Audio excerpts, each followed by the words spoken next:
Vamos a leer la palabra de Dios esta noche. Puestos de pie, hermanos, vamos a leer la Biblia.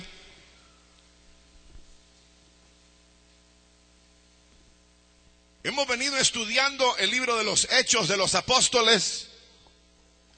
Y esta noche corresponde el capítulo número 7.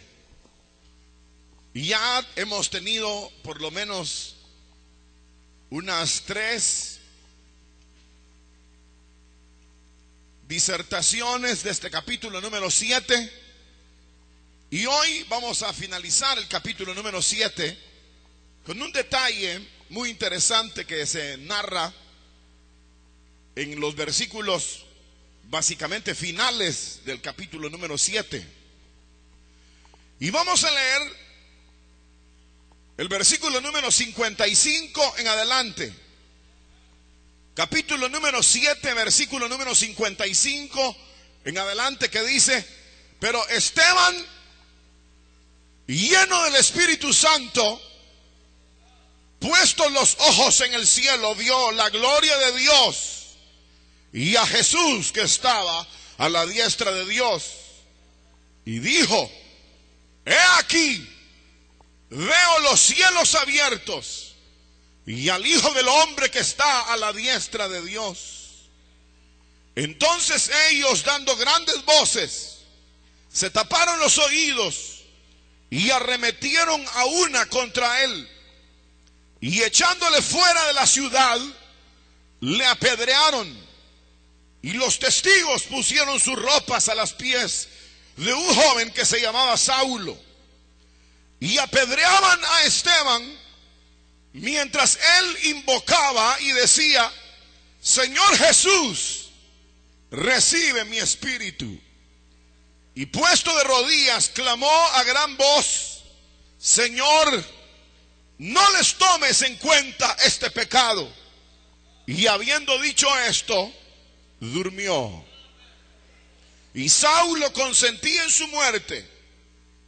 En aquel día hubo gran persecución contra la iglesia que estaba en Jerusalén, y todos fueron esparcidos por las tierras de Judea y de Samaria, salvo los apóstoles. Y hombres piadosos llevaron a enterrar a Esteban, e hicieron gran llanto sobre él. Y Saulo asolaba la iglesia, y entrando casa por casa, arrastraba a hombres y mujeres y los entregaba en la cárcel. Pero los que fueron esparcidos iban por todas partes anunciando el evangelio. Amén. Hasta ahí dejamos la lectura. Tengan la bondad de sentarse, hermanos. Digan gloria a Dios. Aleluya. Bendito el Señor por su misericordia. Esta noche hemos leído esta escritura que nos habla con respecto al momento cuando Esteban es muerto, es matado. Y es una porción que de una manera muy sencilla nos habla con respecto a la gran diferencia que existe en el concepto de la muerte para los que no conocen a Dios. Es decir, la diferencia que hay a la hora de enfrentar la muerte entre unos y otros. La hora de enfrentar la muerte para un creyente y la hora de enfrentar la muerte para los no creyentes. Básicamente, quisiéramos meditar sobre esta verdad de la diferencia a la hora de la muerte. Así llamaríamos esta noche la diferencia a la hora de la muerte. En primer lugar, hablar de la muerte no a todos les gusta. Ayer mismo hablaba con alguien con respecto a la muerte y de inmediato me decía: no, hablemos de otra cosa. Porque pareciera que la vida está totalmente aferrada y los hombres se aferran a esta vida sin considerar el hecho de que definitivamente hay un fin y que todos tarde o temprano tendremos que llegar a la muerte. La palabra de Dios habla clarísimamente, en primer lugar, que hermanos, la muerte entró en el mundo. Si ustedes quieren, no había muerte, y a causa de la desobediencia del hombre delante de Dios, vino la muerte y tomó el señorío, tomó dominio sobre la raza humana. De tal manera que al haber entrado la muerte por Adán en los hombres, dice la Biblia que la muerte pasó a todos los hombres. De tal manera que está establecido que muera una vez y después el juicio. Es decir, que la muerte, hermano, es por un lado un testimonio de la realidad de la separación del hombre con su Dios. Cada vez que nosotros vemos que alguien muere, o nosotros vemos un cementerio, o tenemos algún tipo de conocimiento o relación con la muerte, nosotros debemos de tener en mente que es un testigo o un testimonio del día de la separación del hombre con su Dios. La muerte es un testimonio, hermanos, latente, presente, de la separación del hombre con su Dios, y que es inevitable poder, hermanos, vivir en esta vida de una manera perpetua. No se puede, sino que un día tendremos que enfrentar la muerte, porque la muerte entró en el mundo y pasó a todos los hombres, de tal manera que hoy todos los hombres, un día está establecido, habremos de morir. Ahora, de hecho, que aquí es donde se establece la diferencia en la muerte de aquellos que nunca han conocido al Señor y la muerte en aquellos que un día hemos conocido al Señor. Yo creo que cuando se enfrenta a este tema y se enfrenta directamente a la vida de los hombres en relación a la muerte, puede ser que muchos de nosotros tememos lo que será ese paso hacia la eternidad. Tememos lo que será ese día cuando habremos de enfrentar eso que hemos oído de sombras, de la sepultura, del momento cuando se deja de existir aquí, cuando se vuela allá. Todos esos conceptos y esas ideas, nosotros tememos en alguna manera enfrentarlos. Y es natural que se haya filtrado en el corazón del hombre el temor a la muerte, porque será el día, la muerte, cuando el hombre no podrá, hermanos, no podrá ya resistir bajo ninguna circunstancia el presentarse delante del Dios que lo creó. La Biblia establece que, hermanos, habrá un día cuando los hombres habrán de morir y los hombres habrán de presentarse delante de Dios.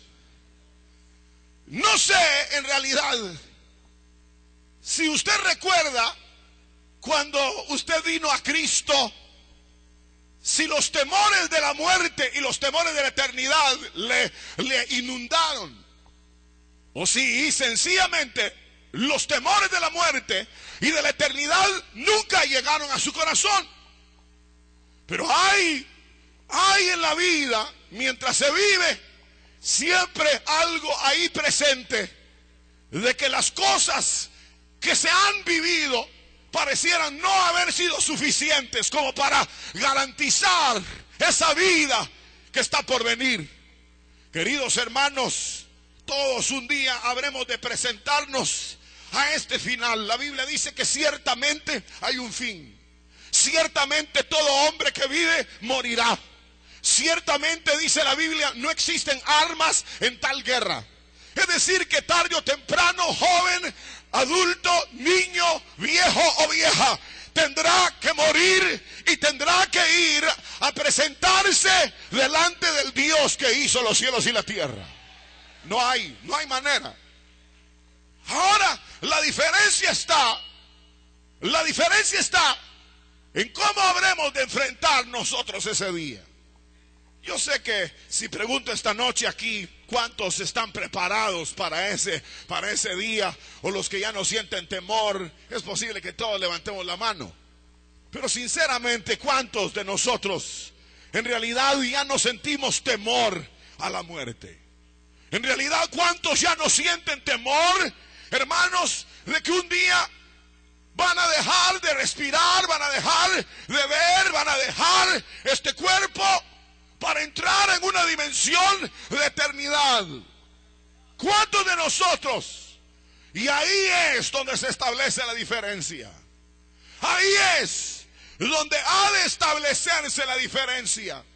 Y es ahí donde nosotros tenemos que tener el testimonio de, hermanos, de nuestra eternidad, para poder enfrentar con solvencia, con alegría, con paz ese día de la muerte. Cuando hablamos de la muerte, siempre se muere alguien. Tal vez va a ser usted, no se sabe, o tal vez voy a ser yo, no se sabe. Podría ser que usted o yo esta noche y mañana ya no amanezca. Puede ser que nosotros nos enfrentemos esta misma noche a la eternidad. El asunto es que si de nosotros se dirá durmió o murió, si de nosotros se dirá durmió en el Señor o se dirá murió, si se dirá descansó en el Señor o se dirá, hermanos, a saber qué agonías pasó mi padre, mi madre, mi hijo, este o el otro a la hora de morir. Oh, sí, en realidad se pudo decir, hermanos, durmió nuestro hermano en los brazos del Señor. La diferencia, de hecho, la establece lo mismo que, hermanos, en el principio dañó a toda la raza. ¿Qué fue lo que dañó a la raza y lo llevó cautivo a la muerte? ¿Qué fue? ¿Qué fue? ¡Más fuerte! ¡Más fuerte! No diga más fuerte, pecado. ¿Están listos? ¿Qué fue lo que dañó? El pecado llevó al hombre cautivo. Ahora, entonces, para poder corregir el temor de la muerte, debe de haber un trato ¿hacia qué? ¿Hacia qué? Hacia el pecado. Hacia el pecado. Si el pecado fue la causa, ahora entonces debe de buscarse la causa para que haya una diferencia. Si no se busca en la esencia de lo que causó la ruina humana, no podrá haber una restauración. Cuando nosotros leemos la palabra de Dios y encontramos cómo, hermanos, en el libro del Génesis se narra los días cuando el hombre cayó en el pecado. La Biblia habla como una maldición cuando dice a la mujer, le dijo, cuando ella fue encarada, le dijo a la mujer, con dolor darás a luz tus hijos.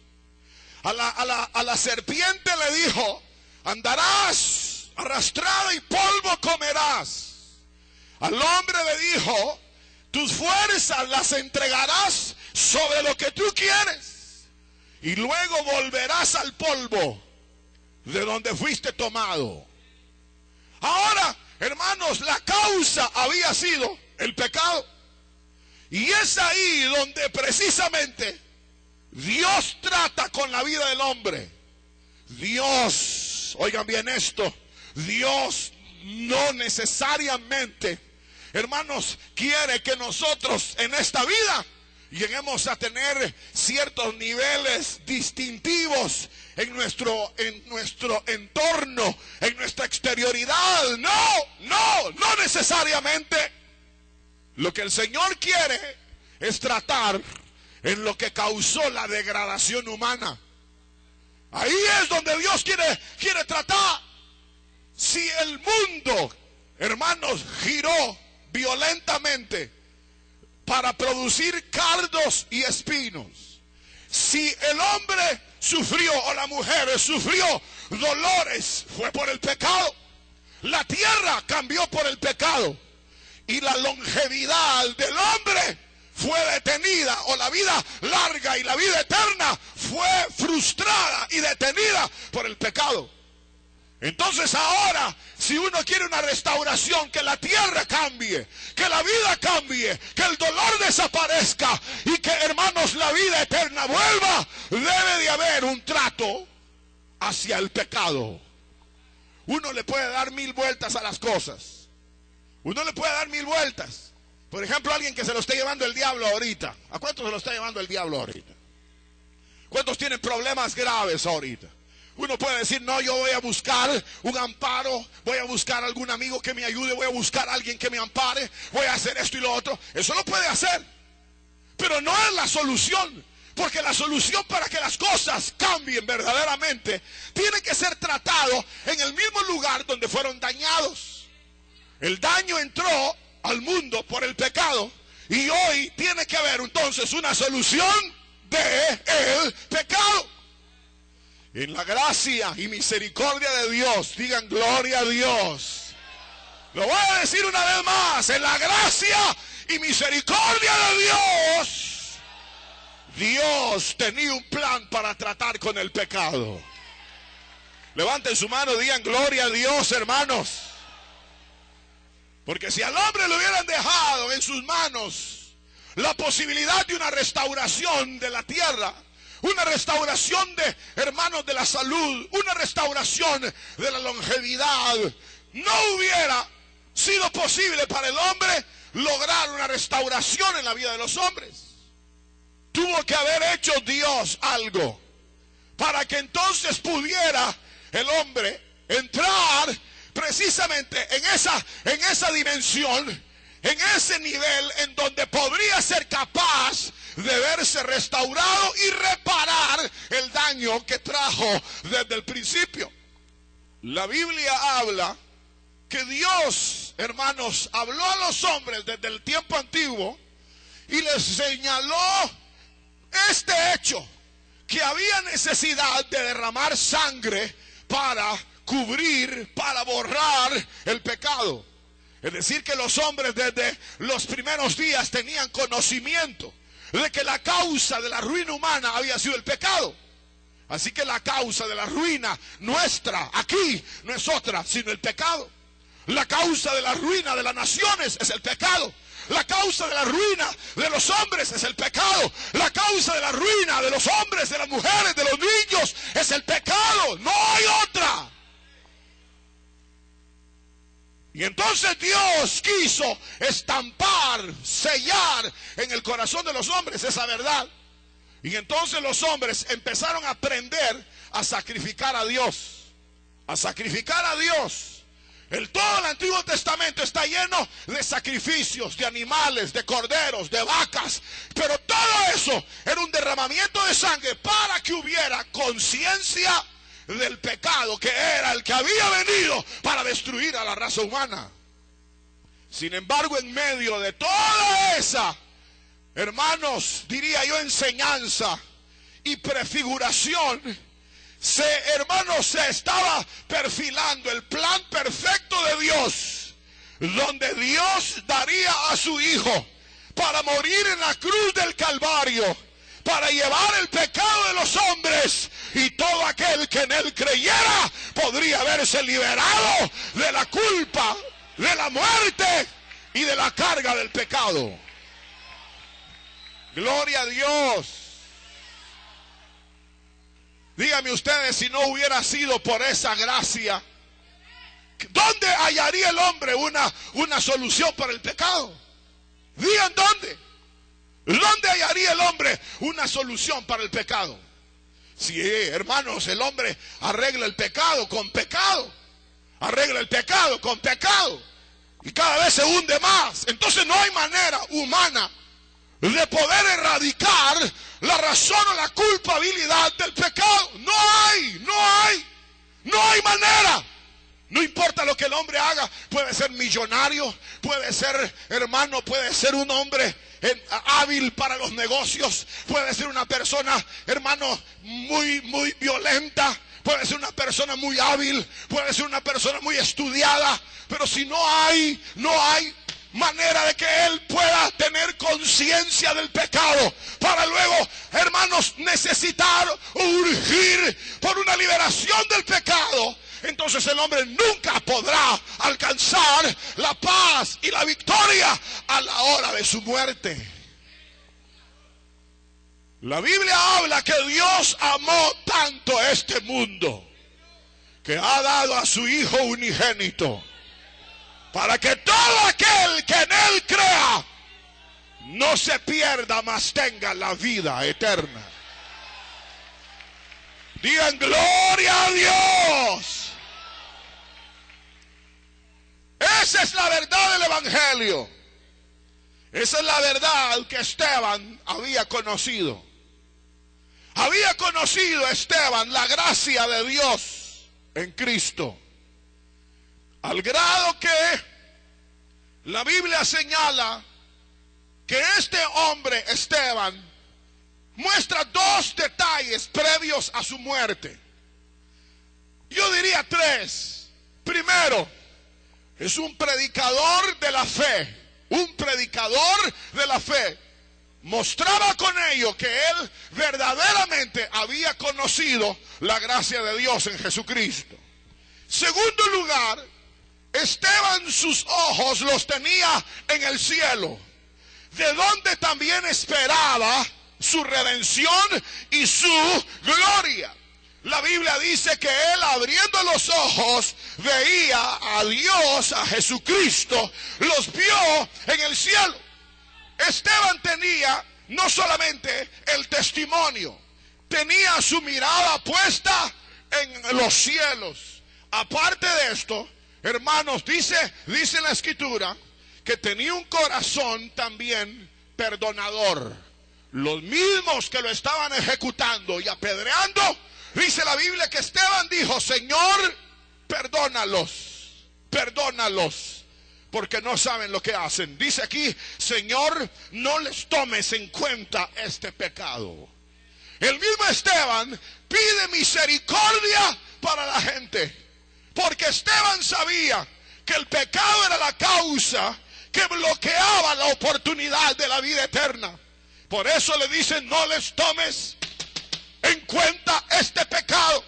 No les tomes en cuenta este pecado, porque el pecado habría, hermano, de hacer una obra tan terrible en la vida de aquellos hombres que les impediría la eternidad del reposo, del descanso, de la gloria que Dios ha preparado para los suyos. La pregunta esta noche, y para nosotros muy importante, sería, hermano, si nosotros mismos hemos ya recibido el testimonio de nuestra salvación, si hemos estado conscientes que el sacrificio de Jesucristo nos ha limpiado todos nuestros pecados. En segundo lugar, si nosotros, además de tener ese testimonio, hemos dado a conocer esa gracia a los demás, pero al mismo tiempo, si nuestra mirada está en la recompensa eterna y hemos estado conscientes que el pecado es la causa para no poder tener un reposo seguro a la hora de la muerte. A mí me llamaba la atención, y con esto termino para que se vayan ya. Me llamaba la atención cuando dice el versículo 60: y habiendo dicho esto, durmió. Y habiendo dicho esto, durmió. Ahí se establece la diferencia. Esteban ahora dormiría. Esteban dormiría, no moriría, dormiría. Para todo verdadero creyente, la muerte solamente es un dormir, un descansar, un dormir y un reposar. Porque nosotros hemos ya arreglado la situación del pecado mediante la sangre de Jesucristo. Habrá alguien que tiene miedo a la muerte, pero sinceramente tiene miedo a morirse, tiene miedo, hermanos. La Biblia dice que aquellos que estaban cautivos por el temor de la muerte, es a quienes el Señor se les reveló para darles una esperanza de vida eterna. Yo les pregunto a ustedes si alguien aquí tiene temor a la muerte todavía. Si tiene miedo de enfrentar la muerte, si tiene miedo de enfrentar la muerte porque no sabe qué será de su alma, qué será de su vida el día que muera. Ahora vamos a morir todos. No se sabe si atropellados por un carro, muertos por un disparo, un balazo, alguien que nos acuchille, alguien que nos, o quemados, o tal vez alguien ahogado. Eso no importa, hermanos. Eso no importa. O apedreado como Esteban. No importa. A la larga no importa. No importa si vamos a morir quemados, baleados, asesinados, ahogados. Eso no importa.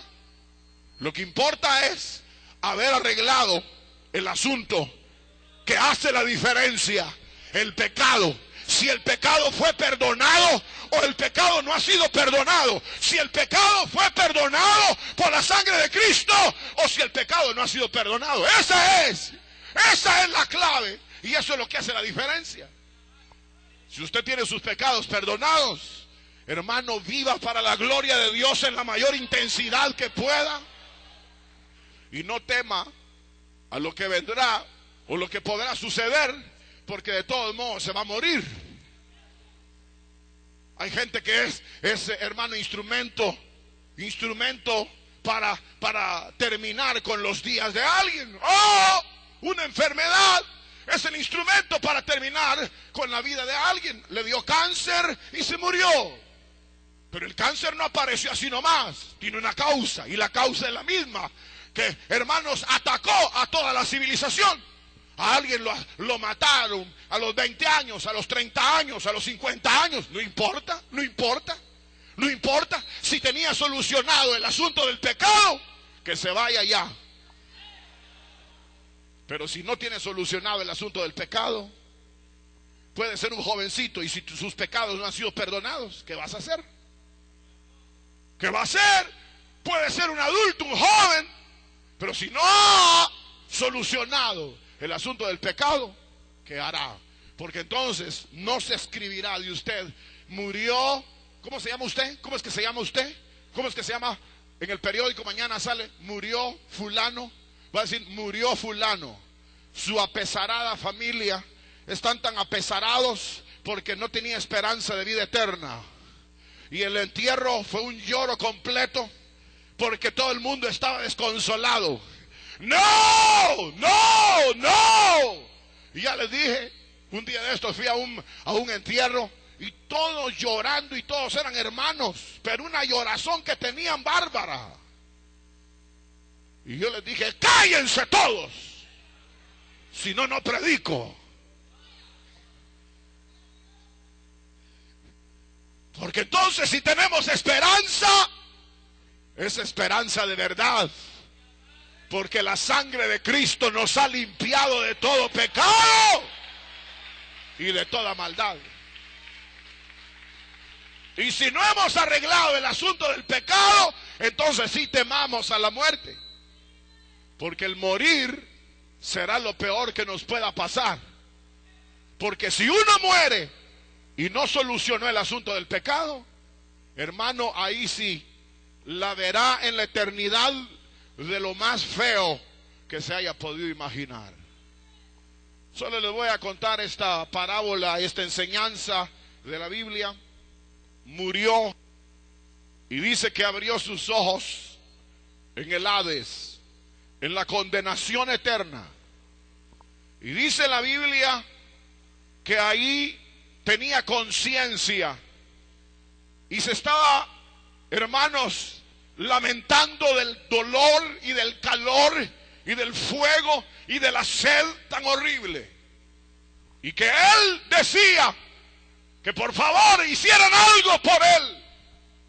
Y le fue dicho que no se podía hacer nada por él, porque él había ya vivido su vida y nunca había arreglado la situación del pecado. Miren, amigos y hermanos que están esta noche aquí, ustedes es posible que tengan buen trabajo o que ya hayan arreglado y se las estén arreglando para vivir aquí y se hayan acomodado a cierto nivel de vida y vayan más o menos viviendo, pero eso no es el todo del hombre.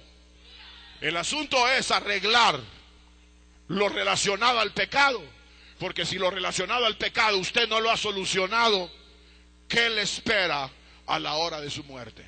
¿O usted piensa no morirse? ¿Quiénes piensan no morirse? ¿Quiénes piensan no morirse? No, se va a morir. Se va a morir. Si el Señor tarda 25 años más, no sé quiénes de ustedes van a estar todavía, hermanos. Si el Señor no viene en 25 años más, no sé cuántos de nosotros vamos a estar. Quizás unos van a morir hoy, otros mañana, otros de 5 años, y otros por andar metiéndose en lo que no deben, los mataron. Pero lo terrible no es como uno muere aquí. Eso no es nada. Eso no es nada, hermanos. Aquí cuando a uno le cortan una mano o le meten una bala, un cuchillazo, le ponen la pistola y ¡pum! Disparan, usted ya está desconectado y no siente nada. El asunto es cuando se va y tiene que enfrentar al Dios Todopoderoso. Eso es lo triste, eso es lo terrible, en donde nosotros no podremos evitar el día de nuestro encuentro con Dios. La Biblia dice que nosotros temamos ese día, que nosotros nos preparemos para ese día. Prepárate, dice, para venir al encuentro con tu Dios. Porque aquí en esta vida no es nada lo que nosotros vivimos, sino la idea es estar preparado después de la muerte. ¿Están listos para morir, hermanos? Si están listos para morir, es porque la sangre de Jesús los ha lavado. Y porque el perdón de sus pecados es una realidad. Les voy a decir con esto lo último, pero queridos hermanos y amigos, cuando uno confiesa sus pecados al Señor y le dice, Señor, he pecado, ¿saben qué es lo más maravilloso de la verdad evangélica? Que la Biblia dice que Él es fiel y justo para perdonar nuestros pecados y limpiarnos de toda maldad. Eso es lo más maravilloso. Así que si usted tiene un pecado, si usted tiene miedo, es porque el pecado lo tiene dominado y debe de confesarlo esta noche y apartarse de él, para que entonces el Señor le dé esa paz y esa tranquilidad. Si nos toca hoy, gloria a Dios. Si nos toca mañana, amén. Si nos toca atropellados, gloria a Dios. Si nos toca colgados, amén. Ahogados, la peor muerte, crucificados o apedreados, no importa. Nada hace la diferencia, sino la sangre de Cristo, que haya lavado nuestros pecados y nos haya dado esa garantía de eternidad. Gloria sea para siempre al Hijo de Dios. ¡Aleluya! Vamos a ponernos de pie todos, hermanos. Gloria a Dios. Cierre sus ojos. Vamos a orar a Dios esta noche. Cierre sus ojos. Padre nuestro que estás en los cielos, te damos gracias porque, Señor, nos muestras el camino para hacer la diferencia a la hora de nuestra muerte. Oh Dios de misericordia, toca cada corazón, cada vida. Límpianos con tu sangre. Ya sea que vivamos o muramos, seremos tuyos, Señor, por toda la eternidad.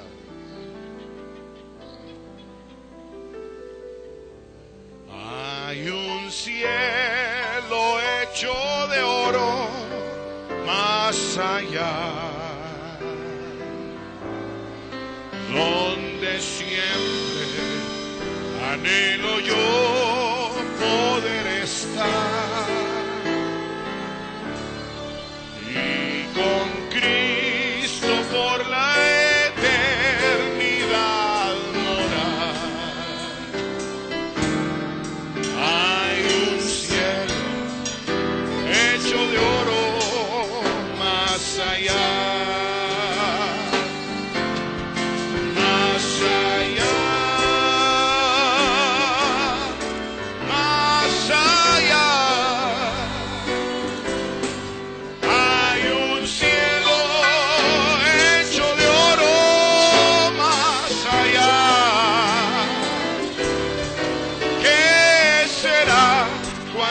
Termine nuestro afán y gocemos de ese cielo más allá. Vamos todos, más allá, más allá.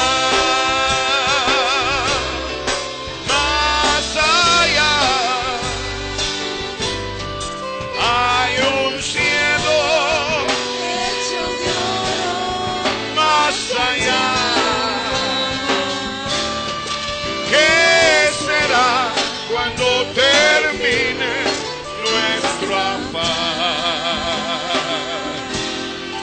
y gocemos de ese cielo más allá.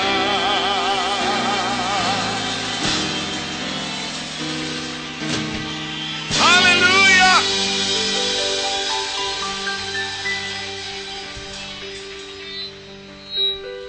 Solo una invitación esta noche. ¿Habrá alguien que quiere darle su vida al Señor esta noche? ¿Hay alguien que no ha arreglado el asunto del pecado y quiere decirle: Señor, perdóname? Levante su mano ahí donde está.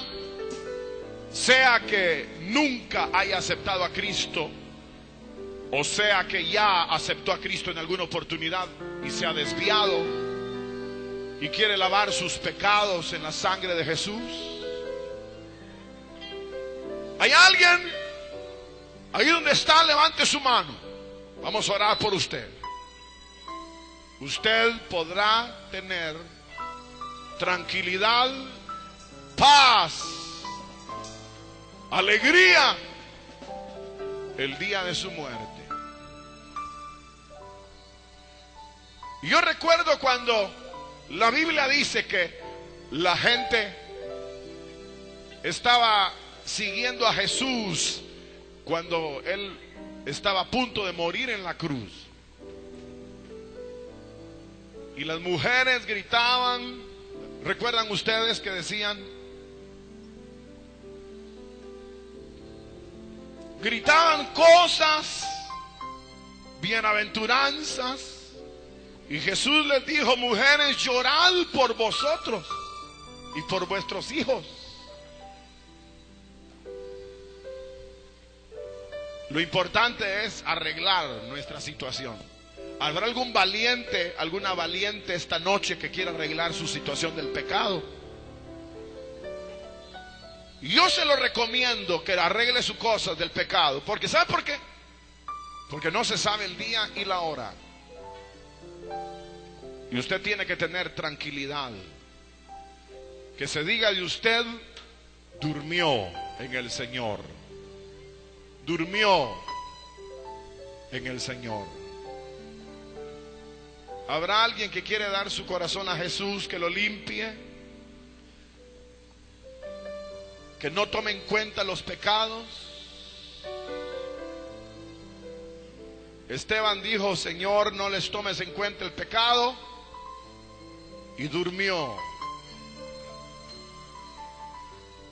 ¿No quieres tú decirle, Señor, no tomes en cuenta mi pecado y estar listo? Puede ser un niño, puede ser un adulto que tenga miedo a la muerte. Y esta noche puede decirle, Señor, yo quiero arreglar mi situación de pecado.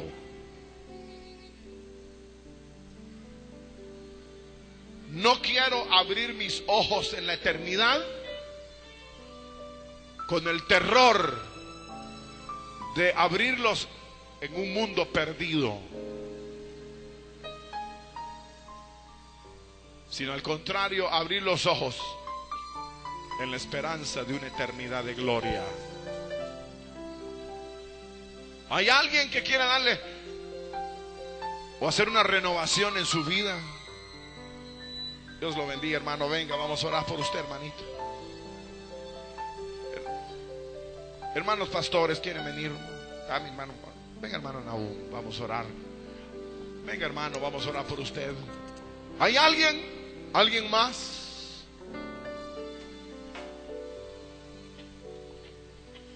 ¿Hay alguien más que quiera arreglar sus asuntos? No tiene que decirme a mí nada, qué pecados tiene ni nada. Es usted y Dios el que tiene que arreglar sus cosas.